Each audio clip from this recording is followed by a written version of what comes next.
Makanya Rasulullah bersabda, siapa yang berkata halakan nas fahuwa ahlakuhum, siapa yang mengatakan semua sudah rusak, maka dia yang paling rusak. Kata para ulama, jika dia mengucapkannya dalam kondisi ujub. Ujub itu merasa sukses karena diri sendiri. Jadi itulah perkataan Qarun, innama utituhu ala ilmin indi. Saya ini kaya karena saya punya ilmu sehingga saya bisa kaya. Dilupa bahwasanya semua kekayaan dari siapa? Allah Subhanahu wa taala. Maka ini penyakit berbahaya. Dalam bidang apapun, jangan kita merasa karena saya hebat, karena saya pandai berorasi, maka saya berhasil, enggak boleh. Dalam bidang apapun, dalam dakwah, tim-tim juga enggak boleh gitu. Karena kita tim solid, maka enggak. Kita bilang karena Allah Subhanahu wa taala, kemudian Allah mudahkan kita untuk solid, maka kita alhamdulillah berhasil. Jangan sampai ketika kita menceritakan sesuatu, kita ingin mengangkat diri kita.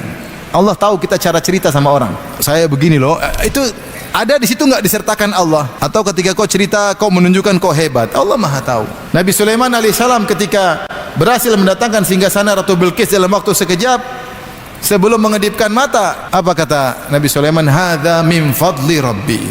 Ini semua karunia dari siapa? Allah. Liyabluwani aashkuru, untuk mengujiku, aku bersyukur atau aku kufur, am akfur.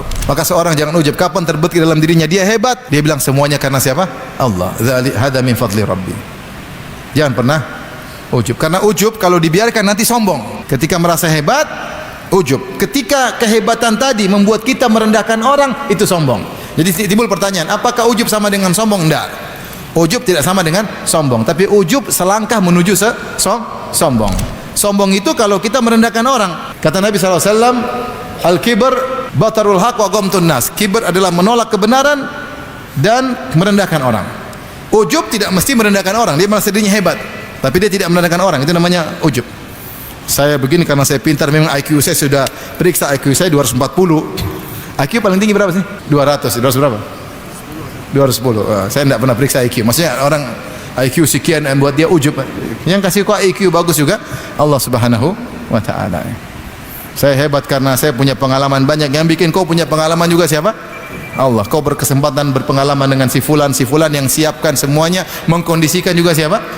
Allah Subhanahu wa taala. Maka seorang jangan ujub dalam perkara duniawi, apalagi dalam perkara agama, ya. Orang yang ujub khawatir dia akan terjungkal suatu hari karena ujub dengan ilmunya, ujub dengan orasinya, ujub dengan ketakwaannya, maka Allah akan cabut hidayah darinya. Makanya Rasulullah bersabda, siapa yang berkata halakan nas fahuwa ahlakuhum, siapa yang mengatakan semua sudah rusak, maka dia yang paling rusak. Kata para ulama, jika dia mengucapkannya dalam kondisi ujub, semua binasa saya yang selamat, enggak. Tapi kalau dia ucapkan untuk menceritakan keadaan, untuk menasihati, maka enggak.